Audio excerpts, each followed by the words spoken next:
This Hello, meeting is hello. being What? recorded. Okay, that's new. Hello, hello. You're listening to the first interview for Lemon Drop Sessions, our new podcast about food and music. I'm here with the country singer Riva Jean. Yes, it's true. Found a country singer in modern times, 2022. It's been really cool to see Riva Jean partner with different musicians in the Connecticut area and play some really classic songs um, and and and also see her debut new songs that she wrote herself. Um, I've known Riva Jean for a few years. Um, I, uh, I help out at her family farm from time to time, and um, and this is probably the most sedate, like this is we're both kind of in normal clean clothes relaxing. That's normally not the case. So this is cool, Riva. How are you? I am doing good, doing good.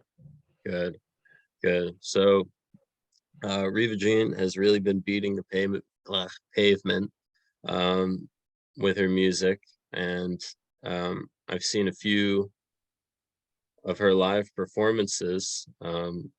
She plays big shows, often with a band. Sometimes her family members play with her.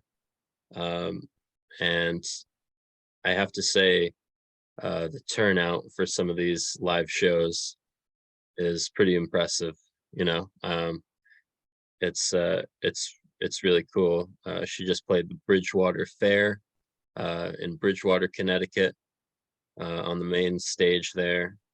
And she also played what felt kind of like a secret show in Washington. Um, it was Mhm. hard to find on my GPS, and when I got there, the parking was packed, and there was like 100+ people there.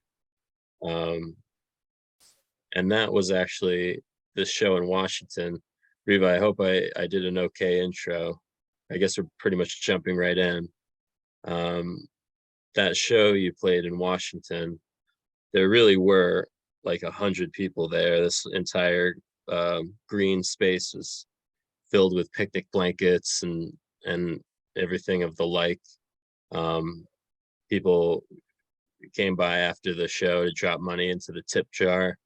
Um, why don't we start with that? How was that first show back after all the happenings of the past 2 or 3 years? The happenings.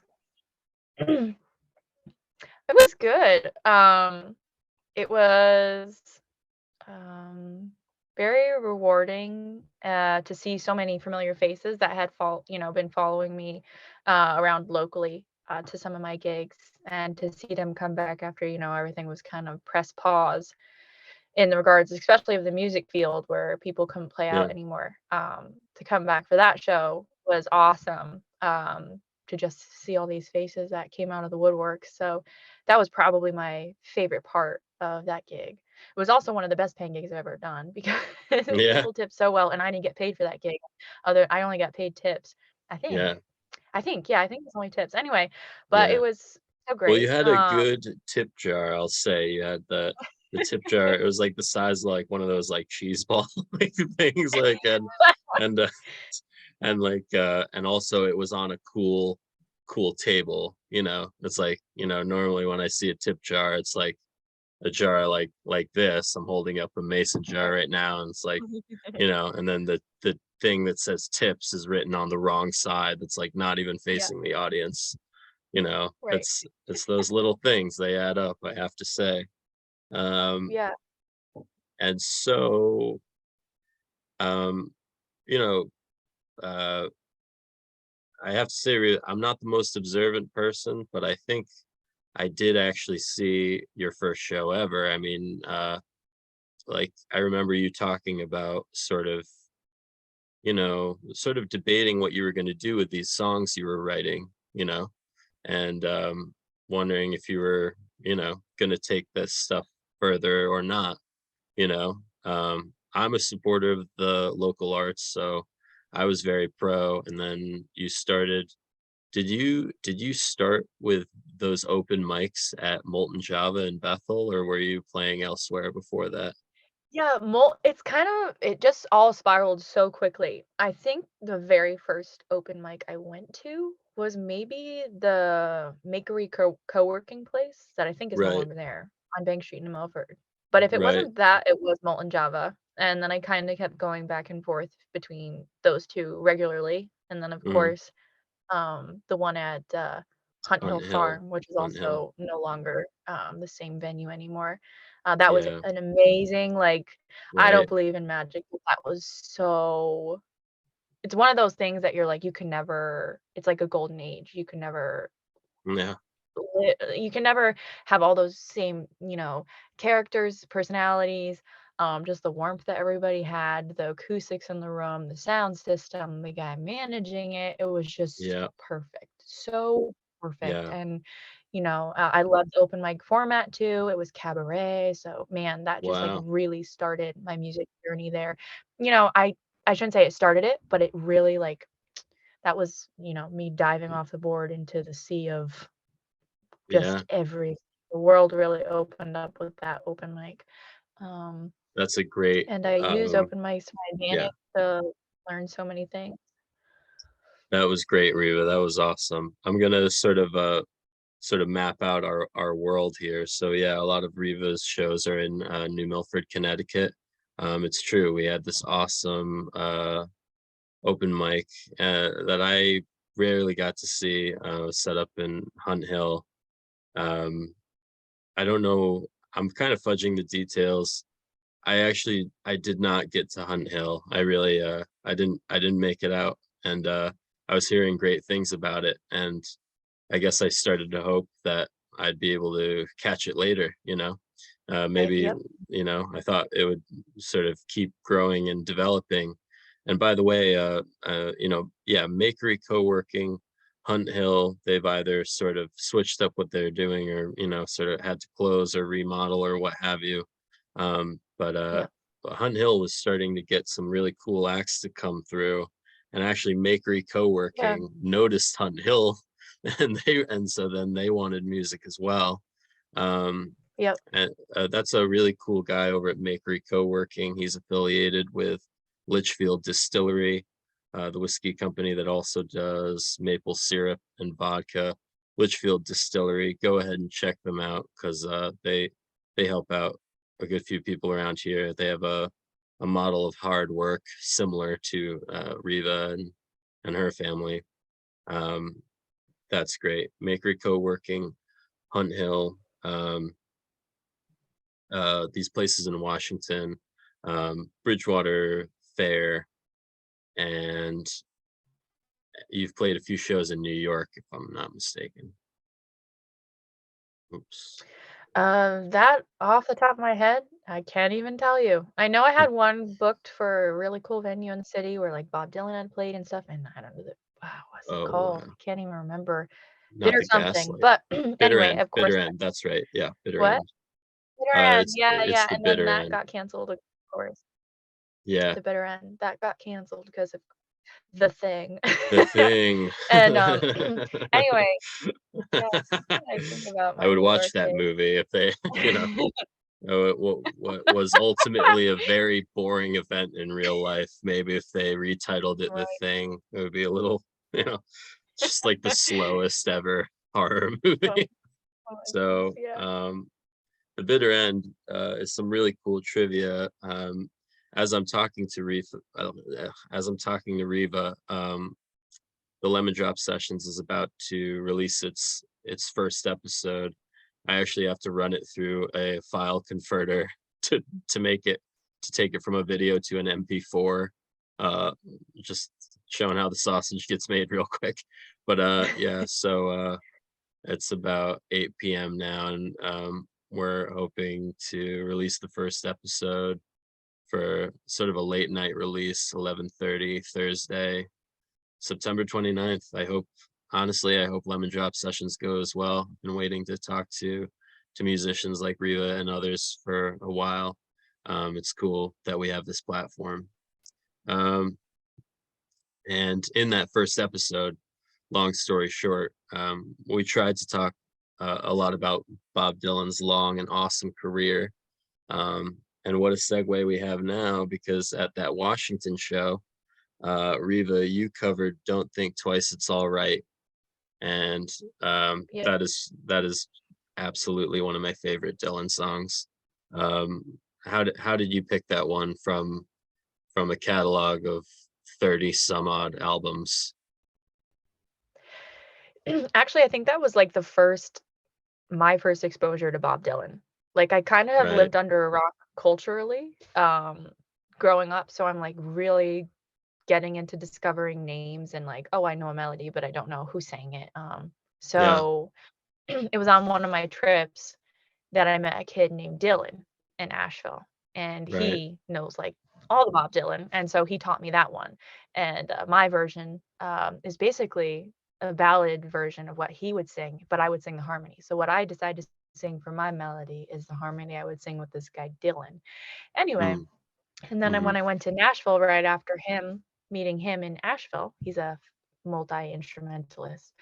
Right. I went to Right. Nashville and I went to this hostel and they put me in the Bob Dylan room. So I was like, okay, Whoa. well, there's something here with Bob Dylan. So anyway, so I just kind of kept singing that song that he had taught me, and that's how I came up with a version that I play. It's just like a slow ballad version. So honestly, I owe it to Dylan Morris. So yeah, so I didn't have to really choose between 30 albums. I just picked the first song I met.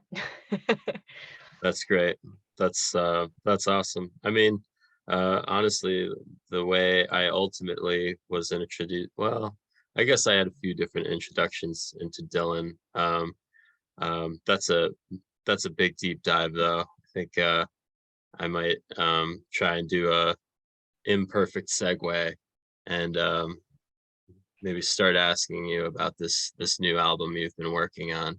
Um, last time I asked you about it, you were recording 4 tracks at Yep. a location in Massachusetts. Yes. Start wherever you want. So, I have a friend named Kevin Witten, and Mhm. he is a local musician, and is co-owners now with a couple friends of his. They're also musicians, and they opened up a studio in Northampton, Massachusetts, called Right. Blind Moose Studios, and so that's where, he basically put some fire under my butt to say like, "Hey, you've got these songs, people wanna hear them, so let me help you," you know? So I was like, "Please and thank you." You know, just keep me accountable and, like, keep giving me goalposts and so we can get this out there. Because it's something I wanted to do obviously for years now. It's just, Right. little hiccups or priorities change, whatever it is, and I'm just like, you know, I wanna write new songs, but I kind of still wanna, like, finish getting these ones out before I put new songs, into the world. And I don't want to put new songs out if the old ones haven't been taken care of yet, because then it just feels like Yeah. not keeping up with things. So anyway, No, 4 I tracks are coming out. understand. Yeah. Yeah. And I actually we're doing five. We're doing five. Great. Um, Great. but four is for the I was album, hoping for and that one for will some be in. reason. I was like, I think there might be a fifth. I think there might be a fifth song. I got a sneaking Yeah. And we suspicion. have we have plans to we have plans to make a vinyl, and the vinyl will have a couple extra bonus tracks on it. So Right. So I do have a bit of trivia about that. Uh, a friend of mine, basically, um, he sort of saw the writing on the wall, and realized that um, there was going to be sort of a demand for vinyl, and he bought his own vinyl press. Um, so I would love to get that very reclusive so and so on this podcast. I do not know if I will succeed, but there is a guy very close to both of us in Connecticut physically, who technically has a vinyl press. Um, and and I hope he uses it. That's all I can say about that. It's like um, one of the reasons I really enjoy Riva's work so much is because she really gets out there. There are plenty of talented musicians in Connecticut and and beyond Connecticut even. Um, that being said, I think sometimes it's hard for people to pick an outfit or an idea or a theme or something they can really sort of take to the next level. So Riva, you do some pretty faithful country tunes. You do Dolly Parton a lot, um, and and your own songwriting sort of reflects a lot of these country singers from the past. Do you think you'll stay in that genre? Do you even think about that in those terms, or is it all pretty obvious to you? Yeah, I love country music. I love the Hmm, classic country more specifically. I love saying the most by saying the least kind of right, thing, right. the least amount of words that weigh the most. And I feel like a lot of classic country music did that, just like, you know, timeless tunes with timeless messages that could never grow old. And that's kind of the songs I want to write, are just ones that are going to age really, really well. And when I Wow. started singing, I told my mom, I was like, "Mom, I want to be an easy listening singer. Like, I just want people I to be hear able to that. close their I eyes and be hear like, that. oh, okay, this is relaxing. I don't have to think, Yes. um, or just that you have those belting country artists and just pop artists, and I just am very like low key. That's what I'm trying to do is just open my mouth and sing and not work for it too hard. Just Yeah. whatever comes out naturally. Yeah. So easy listening country, but they actually have a term for what I would like to call myself. I'm not sure when I put my music out if there's going to be a little checkbox that I can fit into, but it's called countrypolitan. And it's actually the Wow. original, it's what Jim Reeves and Patsy Cline were considered. They were doing country pop, is what they were Wow. calling it, because they were bringing in a whole bunch of different instruments. So I want to do the 2022 version of countrypolitan. So just basically natural, easy listening country. So it's a country pop, but Riva, that was great. That was a great elements of John answer. Mayer and Norah Jones. Sorry. We had a tiny bit of skippage there. But we got the good stuff. Countrypolitan. And you said Patsy Cline was one of the starters, one of the people who got that sort of made that Yeah, name. Patsy Cline. Yep, yep. And I Right obviously on. cover a lot of her stuff. Right. That was terrific, Riva. That really kind of filled in some gaps in my own knowledge about sort of what you were trying to do. So I am supposed to do an interview here. I'm supposed to dig deep and look for clues. How would you feel about giving a track list right here on the Lemon Drop sessions? Ooh, you mean Yeah, the names of the names of the four tracks on the yeah, album? yeah. Are they all Okay, originals? Right? all originals. Yep, yep. I would love it. Yeah, if you're game, let's hear them. I'll even tell you the order they're going in. Uh, that's perfect. Perfect. Okay. So the what I do believe I'm calling the album is "Even Though You Left," and that's the song that we're gonna open up the album with. Wow. Wow. Great. "Even Though You Left," Wow. and then I have a song I wrote called "Elizabeth," and Good. then there's a song I wrote called "Like She Should," Wow. and the last song is a song called "Darlin'" with a little at With the the end. apostrophe. I've heard of that. Yeah. I've heard that people do that from time to time. Yeah, we're just trying to be cool. Hey, I've dropped some G's that I haven't needed to in the past, and I'm sure I will in the future. Yeah. Well, it's just also what Connecticut person says darling? Darling. Nobody. I actually, So yeah, they're uh, absolutely. There is a Connecticut dialect. mhm, I know a tiny bit about linguistics. I took a course in college. Um, that truly is a subject a tiny bit too smart for me. It's all about the way people speak in different areas, like, even down to say the east and west side of Connecticut maybe probably have slightly different styles of speech. mhm. I think it's called the dialect, but um, someone commented to me once that in Connecticut we drop our D's, you know, stuff like that. I mean, I'm not really focused on Yeah. it, but yeah, yeah. Um, so that's Yeah, well, ask terrific. me what my last name is. How do What's you your say last my last name? Martin, right? Is it good? Is that good? Yeah. Yeah, uh, that's what I mean. We say Martin. wow, that was great. Um, Riva, this is terrific. We got a little showcase of your music and what you're up to. I just wanted, sort of recap just in case we get some skippage or I lose the line or something. Thanks for coming on. It's the Lemon Drop Sessions. We talked everything, sort of traveling, different musicians, inspiration, the new album, called Before You Left, am I right?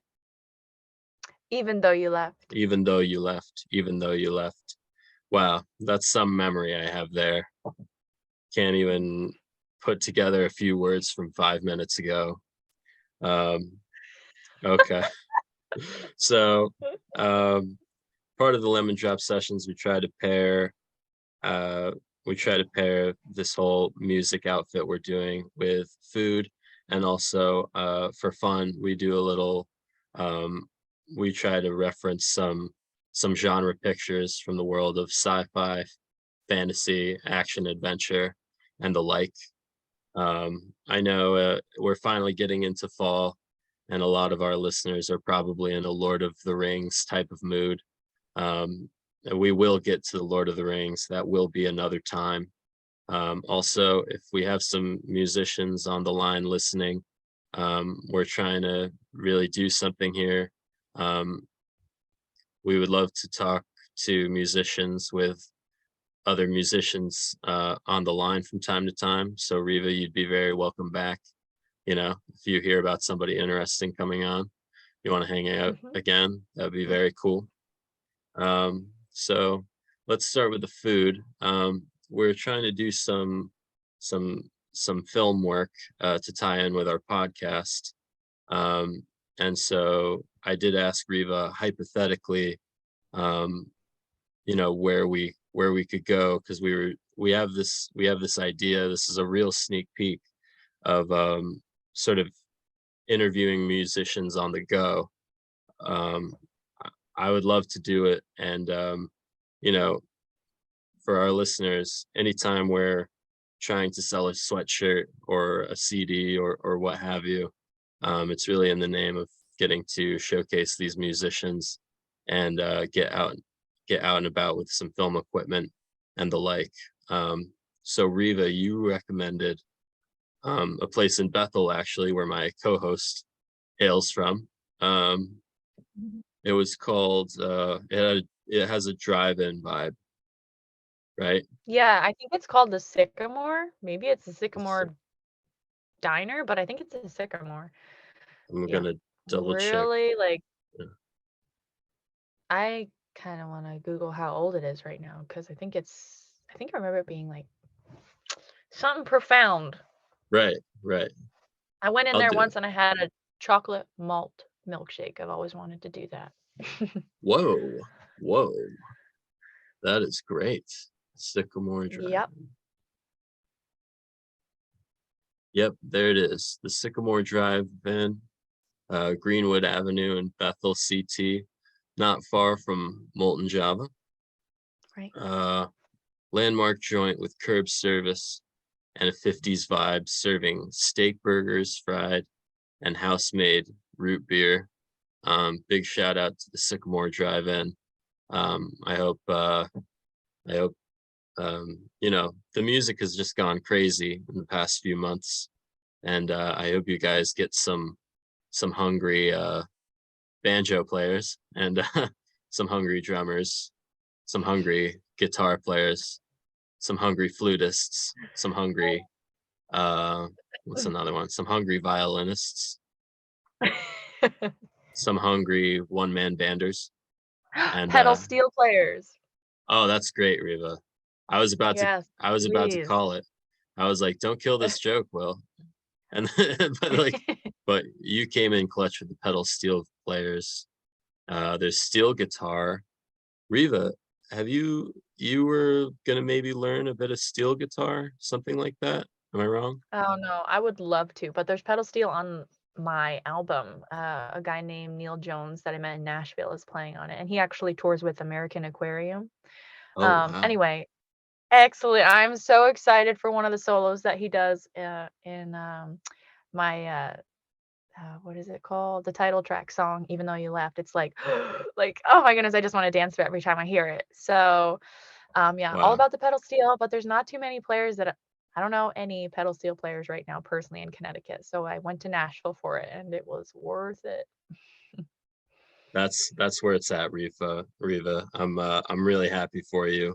I'm glad you went the extra mile. And it just goes to show what happens when you do that from time to time. To be honest, in my film work, I I try to go the extra mile literally every day. Um, and what I've learned is that is not how a film gets made. Sometimes you have to yeah, sometimes with filmmaking, going the extra mile is really, really tough. Um, I'm glad you jumped out to Nashville, got this steel guitar player. Can't wait to hear the solo. So, um, wow, that's terrific. Let's jump over to the the genre pictures thing we're trying to do. I don't know if you remember your choice. I really liked your choice. What it might have changed for all I know. What's Is it Guardians of the Galaxy? I don't even It's know what we're Guardians of doing the right now. Galaxy, yeah. Okay.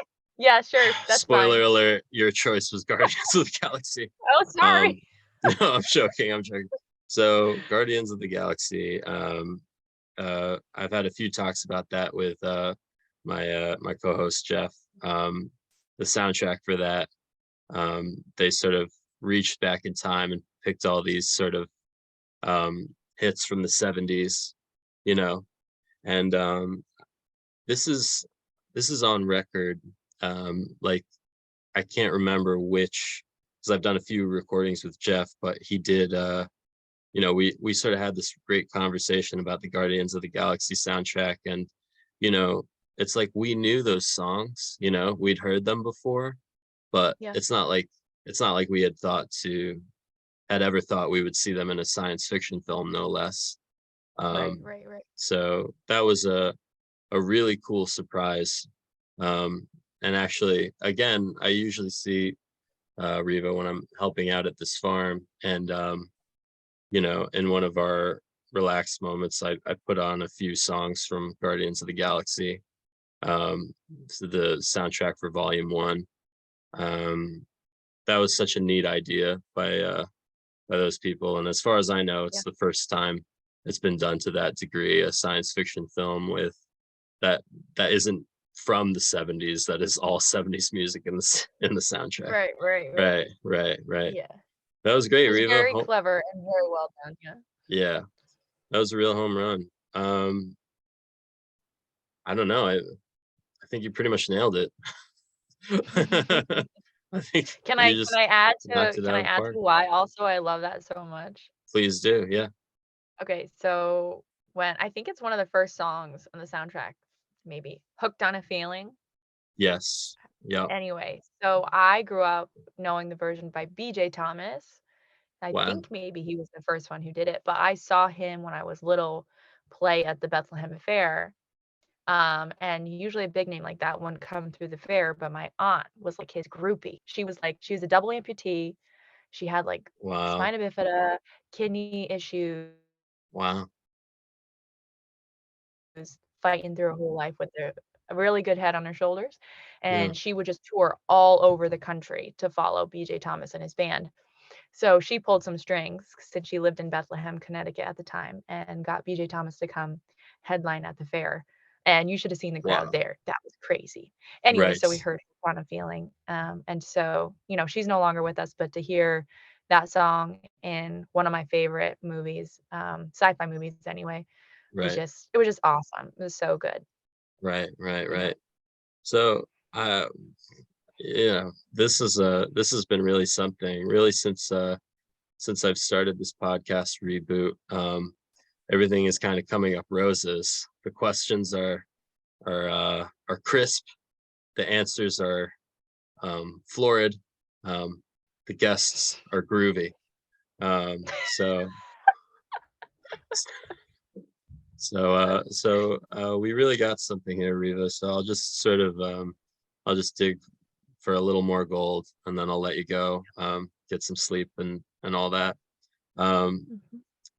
so you talked to me a bit about the recording process, making this EP, and even though it sort of happens over time, in reality, it's just a few days of recording, right? You sort of, most of the time, it's like setting things up, getting the music to people, coordinating things like that, right? And then Yes. and then so how many days were you in this studio? Mm. Um, Blind Moose, you said? Yeah, Blind Moose. I think I personally was up there maybe maybe 3 times, maybe 4, but I think 3. Either way, it's just me being picky. Yeah, I recorded yeah. all the songs in one day. It's just I was like, Wow. I wanna redo that. I wanna redo that." So, it's just a little bit of my indecision and whatever. They said it was fine, and I said, "It's not." So so up back I went, anyway, and I'm still going I like how one you more did this impersonation of yourself as this sort of like worked up person, and in the 4 days that it took to, like, to knock out this EP. It's like, how many freakouts could you possibly it's like, Oh, um man. very good, Riva. I do recommend, there's a lot of stories behind the recordings for Bob Dylan's albums. If you haven't gotten to check those out yet, through the magic of the internet, I do suggest it. And people, um, you know, in this very futuristic time, allegedly 2022, um, there is there is one family that remains who still has some control over their internet usage, and it is absolutely Riva Jean and her family. Big kudos for that. Riva Jean is obviously, without question, one of the most controlled internet users, in the area, for sure, for sure. And so let that be a lesson. Pick your battles, and you heard it here first. So if you're going to use the internet, play this podcast. And also, Riva Jean's new EP. It's coming out soon, and we'll double back. We'll let everyone know when the EP comes out. It's going to come out right on your Bandcamp page, right, Riva? Yes, I do believe we're gonna do it that. Yeah, on Okay, the all Bandcamp. right. I haven't If made a page yet, but it It's really easy. Um, will we be are, there, and, yeah, also they can check out my website, singrivagene.com. terrific. Singrivagene.com. I haven't gotten to check out her website in a minute. Um, but I've heard her play, and it is really great. So I hope you pick up some tour dates when when the album comes out, Riva. Yeah, that would be awesome. That'd be really cool. Yeah. Anything on your wish list? I'll just ask that, and I'll let you go. Do you have any places to play on your wish list? Oh man. Yeah. Yeah. I'm not It's a I'm not sure stumper. if I'm saying this. I'm no, no, no, no, no, no. I have places. I literally have places. All I right. just I know I wrote them down when I was traveling across the country, but I think there's one. I'll give you one. I think it's called the Hall River Ballroom, and it's somewhere outside of Raleigh, North Carolina. I think it's called Wow. Hall River, but I haven't. I hope I'm saying that right. But All that I River went there like Ballroom. in 2018. So it's been a hot minute, but it's a beautiful venue. But I need to pull in a big enough crowd to be able to play there, and it was Yeah. gorgeous. Right on. Well, if Connecticut has been any indication, I think you'll pull it off. I do also recommend. Um, I got the chance to see Raleigh for a minute, like a minute.